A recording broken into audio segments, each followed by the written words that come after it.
মের শুরুতেই শেখ হাসিনার বিচার, বললেন প্রধান উপদেষ্টা। এদিকে যশোরে ঝড় শিলাবৃষ্টিতে লন্ডভন্ড ধানক্ষেত, চালক ও সহকারীকে ময়লার ভাগাড়ে ফেলে সয়াবিন তেলবাহী ট্রাক ছিনতাই।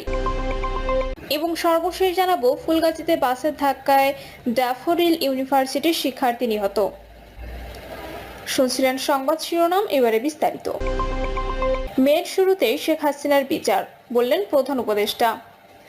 জুলাই আগস্ট গণহত্যা মামলায় ক্ষমতাচ্যুত প্রধানমন্ত্রী শেখ হাসিনার বিচার মে মাসের শুরুতেই শুরু হচ্ছে বলে জানিয়েছেন অন্তর্বর্তী সরকারের প্রধান উপদেষ্টা অধ্যাপক ডক্টর মোহাম্মদ ইউনূস। কাতার ভিত্তিক সংবাদ মাধ্যম আল জাজিরার সাক্ষাৎমূলক এক অনুষ্ঠানে তিনি একথা জানান। বিষয়টি তিনি স্থানীয় সরকার, পল্লী উন্নয়ন ও সমবায় উপদেষ্টা আসিফ মাহমুদ সজীব ভুঁইয়া নিজের ভেরিফাইড ফেসবুক পেজে একটি পোস্ট দিয়েছেন। এতে ডক্টর ইউনূসের বক্তব্য উদ্ধৃত করে তিনি লিখেছেন, জাতিসংঘের তদন্ত প্রতিবেদনে শেখ হাসিনার অপরাধ প্রমাণিত হয়েছে। মে মাসের শুরুতে বিচার শুরু হবে। ভারতের কাছে শেখ হাসিনাকে ফেরত চাওয়া হয়েছে, যদিও এখনো কোনো আনুষ্ঠানিক জবাব দেয়নি ভারত।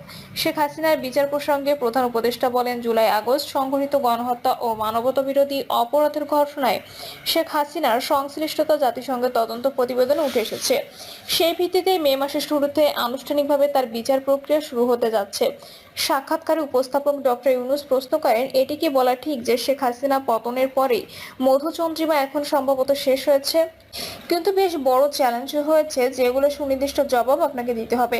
কারণ পুরনো ক্ষমতাধরদের প্রভাব রয়েছে, অন্যরা রাজনৈতিক শূন্যতাকে কাজে লাগাতে চাইতে পারে। যেমন লাখ লাখ রোহিঙ্গা শরণার্থী রয়েছে, এর সমাধান কি বাংলাদেশ একা করতে পারে? জবাবে অধ্যাপক ইউনূস বলেন, দুটি বিষয়, একটি জনগণের অধৈর্য নিয়ে, তা মধুচন্দ্রিমা শেষ হোক বা না হোক, বাংলাদেশের পরিস্থিতি দেখে মানুষ মনে করে অন্তর্বর্তী সরকার এখনো তাদের জন্য ভালো সমাধান।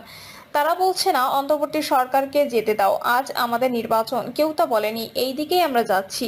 আমরা এমন কোনো সমস্যার মুখোমুখি হইনি যেখানে লোকেরা বলবে যত তাড়াতাড়ি সম্ভব তাদের হস্তান্তর করো। অন্যদিকে রোহিঙ্গা একটি সম্পূর্ণ পৃথক বিষয় উল্লেখ করে তিনি বলেন, আমরা আন্তর্জাতিক সংস্থা জাতিসংঘের সঙ্গে রোহিঙ্গা সমস্যা নিয়ে কাজ করছি এবং এই লোকেরা যাতে নিরাপদে বাড়ি ফিরে যেতে পারে তা নিশ্চিত করার জন্য কাজ করছি।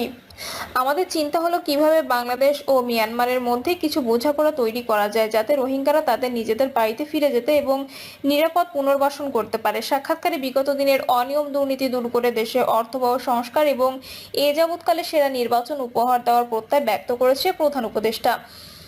নির্বাচনের আগে সংস্কারের তালিকা ছোট হলে ডিসেম্বরের মধ্যে নির্বাচন এবং তালিকা বড় হলে আগামী বছর জুনের মধ্যে নির্বাচন অনুষ্ঠানের কথা বলেছেন তিনি।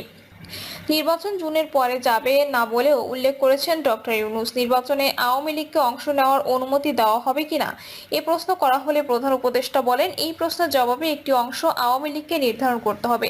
দলটি আগে নিজেই সিদ্ধান্ত নেবে তারা নির্বাচনে যোগ দেবে কিনা। তারা এখনো কিছু ঘোষণা করেনি। তাছাড়া নির্বাচনের সময় নির্বাচন কমিশন কি প্রতিক্রিয়া দেয় সেটা সহ অন্যান্য বিষয় রয়েছে বলেও উল্লেখ করেন তিনি। তাহলে প্রধান উপদেষ্টা আওয়ামী লীগের নির্বাচনে অংশ নেওয়ার বিষয়টি নির্বাচন কমিশনের উপর ছেড়ে দিচ্ছেন কিনা সে প্রশ্ন সাক্ষাৎকারে উল্লেখ আছে। জবাবে ডক্টর ইউনূস বলেন, সেটা নয়, অন্যান্য দল আছে যারা বলতে পারে যে এই আইনের অধীনে তারা নির্বাচনে অংশগ্রহণ করতে পারবে না। সাংবাদিক নিয়ে বারকার প্রধান উপদেষ্টার কাছে জানতে চান, শেখ হাসিনা দাবি করছেন তিনি এখনো বাংলাদেশের বৈধ প্রধানমন্ত্রী। তিনি ভারতে বসে নানা বক্তব্য দিচ্ছেন। বাংলাদেশ সরকার ভারতে তার উপস্থিতিকে কিভাবে দেখছে? জবাবে অধ্যাপক ইউনূস বলেন, ব্যাংককে বিমস্টেক সম্মেলনের বিভিন্ন দেশের সরকার প্রধানের সঙ্গে ভারতের প্রধানমন্ত্রী নরেন্দ্র মোদীও ছিলেন। মোদীর সঙ্গে বিষয়টি নিয়ে আলোচনা করেছি। মোদীকে স্পষ্টভাবে বলেছি যখন তিনি সেখানে আছেন তখন যেন কোনো উস্কানিমূলক বক্তব্য না দেন, কারণ এটি আমাদের দেশে অনেক সমস্যার সৃষ্টি করছে। তিনি বাংলাদেশের মানুষকে উস্কে দেওয়ার জন্য বক্তব্য দিচ্ছেন, আর তার খেসারত আমাদের দিতে হচ্ছে।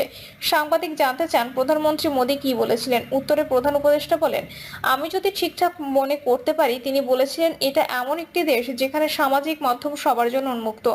আমি এটা নিয়ন্ত্রণ করতে পারি না। প্রধান উপদেষ্টার কাছে জানতে চাওয়া হয়, তিনি মনে করেন কিনা ভারত শেখ হাসিনাকে রাজনৈতিকভাবে আশ্রয় দিচ্ছে যেন দেশে ফিরে তাকে ন্যায় বিচারের সম্মুখীন না হতে হয়। তিনি ভারতের উপর কোনো চাপ সৃষ্টি করতে পারবেন কিনা। জবাবে ডক্টর ইউনূস বলেন, বাংলাদেশ এরই মধ্যে ভারত সরকারকে একটি চিঠি পাঠিয়েছে হাসিনাকে ফিরিয়ে দেওয়ার অনুরোধ জানিয়ে, কিন্তু তারা এখনো কোনো উত্তর দেয়নি। যখন আইনি প্রক্রিয়া শুরু হবে তখন আদালত তাকে নোটিশ পাঠাবে এবং তখন দেখা যাবে কিভাবে তাকে ফিরিয়ে আনা যায়। যশোরে ঝড় শিলাবৃষ্টিতে লন্ডভন্ড ধানক্ষেত, যশোরে কালবৈশাখী ও আধা ঘন্টার শিলাবৃষ্টিতে বোরো ধানের ক্ষেত লণ্ডভণ্ড হয়ে গেছে। বিকেলে এই ঝড় বৃষ্টিতে মাথায় হাত পড়েছে কৃষকদের। মাথায় কেটে রাখা ধান পানির নিচে তলিয়ে গেছে। যে ক্ষেতের ধান কাটা হয়নি তার বেশিরভাগই ঝরে পড়েছে শিলার আঘাতে। আবহাওয়া অধিদপ্তর ও স্থানীয় কৃষকরা জানান, গত 2 সপ্তাহে তীব্র ও মাঝারি তাপপ্রবাহের পর বিকেল 3টার দিকে আকাশ কালো মেঘে ঢাকা পড়ে। এরপর শুরু হয় ঝোড়ো হাওয়া। কিছুক্ষণের মধ্যে 180 কিলোমিটারের কালবৈশাখীর সঙ্গে শুরু হয় শিলাবৃষ্টি। এক পর্যায়ে বৃষ্টি কমে এলেও প্রচুর পরিমাণে শিলা পড়তে থাকে। দীর্ঘ সময় ধরে শিলাবৃষ্টির কারণে যশোরে বোরো মৌসুমে উঠতি ধানের অপূরণীয় ক্ষতি হয়েছে বলে খবর পাওয়া গেছে। সবচেয়ে বেশি ক্ষতির খবর পাওয়া গেছে চৌগাছা সদর ও বাঘাপাড়া উপজেলাতে। শেষ সময়ে ধানে শিলাবৃষ্টি ক্ষতিগ্রস্ত হওয়ায় হাজারো কৃষকের মাথায় হাত উঠেছে। তবে শিলাবৃষ্টিতে কতটা ক্ষয়ক্ষতি হয়েছে তা নিরূপণ করা সম্ভব হয়নি বলে জানিয়েছেন জেলা কৃষি সম্প্রসারণ অধিদপ্তরের কর্মকর্তারা। চৌগাছার সিংহঝুলি মাঠপাড়াতে গ্রামের কৃষক টনিরাজ জানান, তার জমির ক্ষেতে ধান গাছ শুধু দাঁড়িয়ে আছে, শীষ থেকে সব ধান ঝরে মাটিতে পড়ে রয়েছে।